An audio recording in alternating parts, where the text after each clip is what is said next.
Years ago, I received a call that a colleague nurse had suddenly taken ill and was admitted to the hospital. He was a close friend, so I was worried but was hoping to hear the good news of his recovery. But unfortunately, we got the news that he had passed away. Heartbroken and puzzled, many questions ran through my mind. Why did he die? If he was taken to one of the best emergency departments in the sub-region, was the sickness spiritual, or were the staff not well resourced to save his life? There's a saying that time and health are two assets that we don't recognize and appreciate until they have depleted. Yes, these words are true. No one ever knows when they'll be met with an emergency. Emergency care is the provision of care for conditions that require rapid intervention to avoid death or permanent disability. Sometimes, some people are lucky to be transported early enough to the emergency department, but some unfortunate ones never get there on time. Even those who get there on time may be unlucky, as there may not be enough beds. Staffing may be inadequate, or they may not have the needed resources to work with. These are only a few unfortunate situations that EDs face. But the task of emergency departments, that's EDs, is to provide safe emergency healthcare to all who need it, while adopting a caring, effective, safe, efficient, patient-centered, and cost-effective approach. Today, I set out to talk to some brilliant minds in emergency nursing and medicine to examine the main standards of a standard emergency department. The emergency work hours is to be able to resuscitate, able to identify life-threatening conditions and be able to fix them. And then the other specialists and all, they will come in to make sure that the patient gets well and go home. A typical ED should have a triage unit, should have a resuscitation area, should have a place where you could do some minor procedures, should have a place where you can take care of or do some or apply some plaster of Paris, apply splints and all that. And then we should have a place where cases that are stable can be observed for some few hours before transferring them to the various wards. I would also say that we need to have a pharmacy. We need to ensure that there's laboratory services. We need to ensure there's radiological services where these investigations can be done, because they support the decision making. The decision making depends on the outcome of these investigations. So I would say that they complement the other sections that I've mentioned. Again, we need to ensure that we have a changing room and a resting place for the staff. We have a seminar room for them. It's very important because they need these rooms to do discussions, to discuss cases, to learn, and for quality work to continue. Like George and Emmanuel, many nurses and doctors love to work diligently to save lives. They work night and day to ensure that people who seek their intervention do not go home disappointed or even lose their lives. That's just the basic aim of a committed ED staff. The staff in a typical Ghanaian hospital ED are faced with all kinds of emergency cases, including trauma, severe abdominal disorders requiring sometimes surgical intervention, as well as other medical problems. And many EDs receive the sickest, people with airway problems, people with circulatory problems, people with all kinds of conditions that you can think of. And the few ones that maybe I may mention, can think of the asthma, you can think of the pneumonia, you can think of sepsis, all kinds of shocks, you can think of the heart failures, the hypertensive emergencies, you can think of the complications of diabetes, the DKA especially. can think of snake bites, a whole lot. But what I would like to say is that the ED should always be prepared to be able to handle all kinds of cases that comes to the ED. The place can be fast-paced, it can be chaotic, but it depends on how well the ED is structured, is organized, to ensure that there is a very free flow of patients through the ED. Emergency departments are often described as VUCA environments. That is to say, they are volatile, uncertain, complex, and ambiguous. Nurses are the frontline workers there and experience challenges of overcrowding, growing admission volumes, inadequate resources, which we are very keen on talking about today, and operational inefficiencies. For many years, nurses worldwide, including those in Ghana, have focused on safety, patient-centeredness, effectiveness, efficiency, and timeliness. These four qualities should be at the heart of every ED care target, and it is highly imperative for nurses faced with all these difficult cases to do their best to prevent mortalities. No nurse ever wishes to report for their shift to meet any challenge. However, the challenges seem to be inevitable and have become a part of life for these professionals. Paramount among them is inadequate resources to work with. Some key gadgets that every ED is supposed to have, you realize that these gadgets are missing because we need to take very quick decision. We need to quickly identify life-threatening conditions in cases that report to the emergency. We depend on gadgets, we depend on laboratory investigations, we depend on radiological investigations. So every ED should be able to have facilities that can provide these services 24/7. This will help the physicians, this will help the healthcare providers to be able to identify these life-threatening conditions and be able to fix them. Many nurses we interviewed in a recent survey mentioned inadequate resources as one of their main problems. The lack of resources in the ED is a challenge that impedes smooth work processes and must be attended to. Over the years, staff working in the ED complained that there were inadequate material and human resources to provide timely care to patients. It is quite an embarrassing scene when clients report at the facility without the necessary available resources to care for them. What is the kind of resources needed in the ED?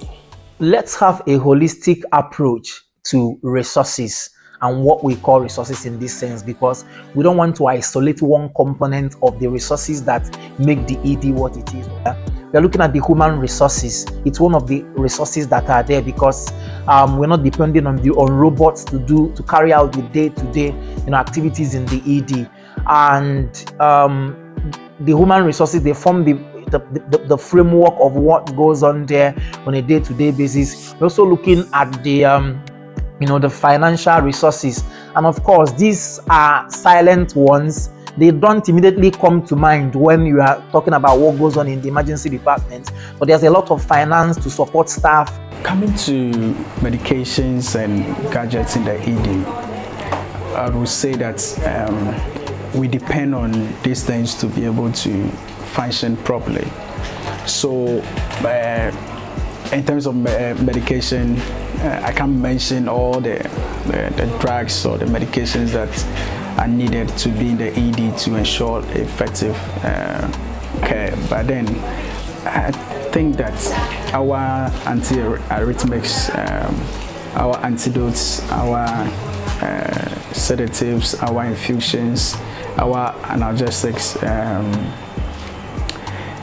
all the medications that we need for resuscitation, especially the adrenalines that we use during almost every resuscitation, should be available. Among these equipment found both in the emergency room and emergency trolley, every ED should have a standard crash trolley, which normally contains everything needed to revive a dying person. These include an AED, that's automatic external defibrillator machine, or what is popularly called a defibrillator. This device helps to revive people going into cardiac arrest by delivering a high energy electric shock to the heart of the dying patient. Simply put, if your heart suddenly stops, it helps to jolt the heart back to life. As an alternative, chest compressions are delivered to the dying patient, which unfortunately is less effective. But by combining the AED effectively with CPR in a timely and effective manner, you could increase the patient's likelihood of survival by 2 to 4-fold. Yes, this is an absolute game changer when it comes to saving lives. Unfortunately, it is surely hard to spot when you walk into our EDs, and it's hard to find data on exactly how many Ghanaian EDs have this life-saving device. But with the consciousness improving, we hope to see many hospitals and even public places with these devices with staff trained on how to use them properly. Another essential item in a standard ED is well-stocked crash trolleys. Crash trolleys come in handy when it comes to saving lives in the hospital, but are however quite expensive. My search on Google tells me they range from about £500 to £5,000 depending on how well stocked the trolley is. It is highly priced, but certainly not more costly than the loss of life. Many hospitals, however, make do with a much cheaper stainless steel trolley costing as low as £50 or its cedi equivalent. The ED crash trolley is well structured in drawers and partitioned in such a way that it is easy to pick out items to use. These drawers are basically about 5 in number and include equipment used for basic and advanced airway management, fluid replacement, emergency drugs, and so on. It is sure to contain many life-saving items including a mini oxygen cylinder, a suction machine, a laryngoscope, a nasopharyngeal airway, etc. However, most of these essentials are missing from an average Ghanaian ED trolley. In terms of gadgets at the emergency department, we need all the basic equipment to be able to manage airway. So we can do away with our nasopharyngeals, our oropharyngeals, our intubation sets. There are two schools of thoughts. People believe that there should be some vents in the ED. Others think that if you don't have, then the ones you have could be sent to the ICU, so that the few that you would have to intubate can go to the ICU to be monitored there. We also need our defibrillator, which is very important. We need our cardiac monitors. We need our ECG machine. We need our ultrasound machine. This helps us to pick various accumulations of blood at various points in the body, and that can help in early decision making. So the use of ultrasound in the emergency departments is very important. Aside these equipments, the basic ones we can talk of our BP apparatus, our thermometers, our glucometers, our oxygen delivery tubes. Okay, all these are very important. We need to get all the delivering tubes, oxygen delivering tubes, to make sure work go on very well. The resource deficiency has become so rampant that nurses have to improvise with what they have, even if it doesn't meet the required standards. In an emergency department where the proper equipments are not there, it's not hard to see that the care that will be delivered is going to be below standards, because there'll be a lot of improvising. And now this improvising, it's gone a long way to become, a culture in healthcare fields, widespread, not just in the developing countries, but sometimes all over the world, because people tend to make do with what is available. Overcrowding is one of the major challenges in the ED. We are receiving large number of patients, but we are not able to send many of these patients to the various wards they are supposed to go to. This is because we are not having the adequate space on the ward to send these cases.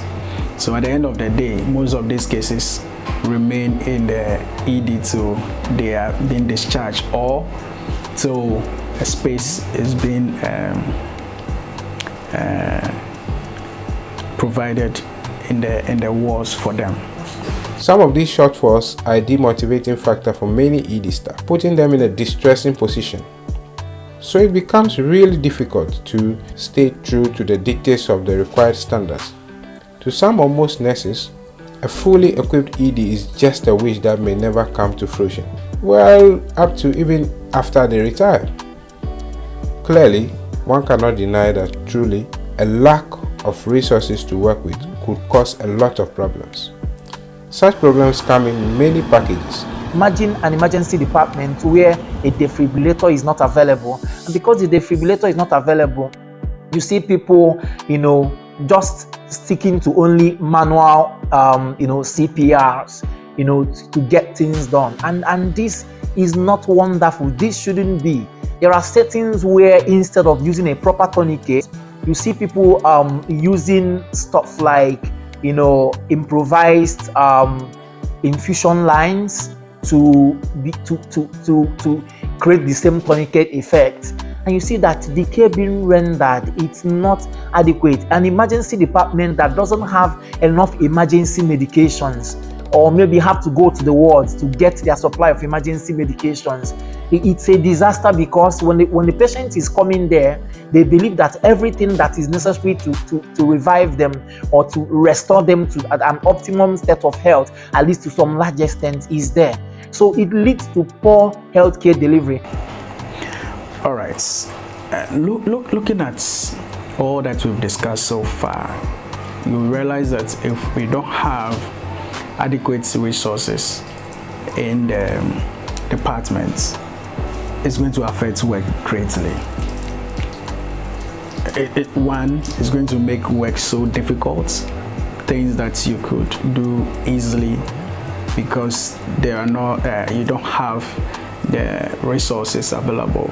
You realize there's so much stress on the staff, both physically and then psychologically. Again, you realize that our patients will not be satisfied. You realize that there will be unnecessary delays, and all this can result in increasing mortality. And the next thing we may want to look at also along this line is the incapacitation of experienced staff. A staff can be experienced, but then if the tools they need is not at their disposal, you find out that it is frustrating and is incapacitating. Because I've been privileged to work both in the medical and in the surgical arms of nursing, I've been there in an emergency department where the necessary materials for suturing of a patient that is profusely bleeding is not there, and this patient is bleeding, and the most that could be done is applying pressure to see what can be done to harvest the situation. But this is a blood that is spurting out of an artery, not just a venous bleeding, and so it can be frustrating when these things are not available. So experienced staff are not enabled to do the best they should do when they are working in an emergency department that is significantly under-equipped. Some staff could even lose confidence and self-esteem. When cases keep coming to the emergency department, and the staff working at the emergency department are beginning to see that they are not able to do much about these cases because they don't have the necessary tools at their disposal. One of the things that starts happening over time is that such personnel may begin to doubt themselves. They may begin to doubt their capacity. They may even begin to lose their skills. And as this is happening, their confidence is eroding away. You see, so this affect confidence in the staffs to be able to handle situations which they've been trained for, which situations which they themselves on a normal note would be able to handle. It affects their esteem, their professional esteem. Staff burnouts are also inevitable, and this problem persists. There's a lot of burnouts at the ED.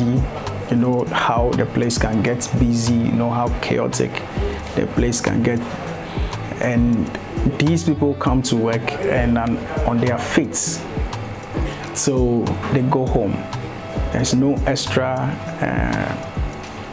money for them. There's no extra allowance. When the equipment are not there, you find out that the staff are going to work twice as much or thrice as much to get tasks accomplished. And because that have to be, you find out that staffs get burnout. Imagine a place where manual lifting equipments are not available and staffs have to come in and physically do hands-on manual handling. That's where the back breaks come on, and so on and so forth. So you see people having to work twice as much to accomplish what would normally be accomplished if the equipment were there. So staffing is important. You need to ensure that all the hands that you need to be able to take care of people or any kind of cases are readily available.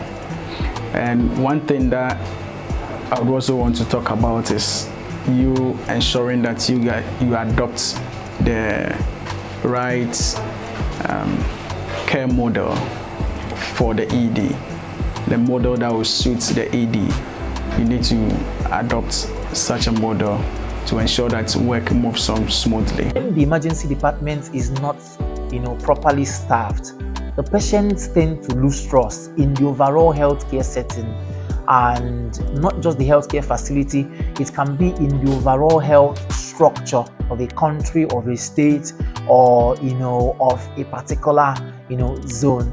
And when patients lack trust in scientific medical care, they tend to resort to other resources or maybe other sources of care delivery which are antiquated, which are may not even be effective, but because of the prevalence of superstition in most of these settings, especially in the developing countries where their health care sector is not well established and where health awareness is not quite prominent, patients tend to lose trust. And sometimes you don't blame them for this, because if there is occurrence time and time again of incidences in the emergency department which are avoidable incidences where the proper care wasn't given because equipments are not available, the patients tend to see that the healthcare that is being rendered, or the whole healthcare system, is not reliable. And of course, let's not forget that the healthcare system, as we are talking about, is not just the machines, the hospital building, and so on and so forth. It is the healthcare professionals that render this care. So the patients also tend to lose trust in the healthcare professionals, whereas the issue is not the healthcare professionals themselves, but it is just because these healthcare professionals, we are not enabled to do their work properly. So friends, we've touched on some major challenges and how they could negatively affect our EDs. In our next episode, we shall look at some policies and standards as well as some financial issues concerning EDs. Make sure to keep in touch so we meet again. Purchase your track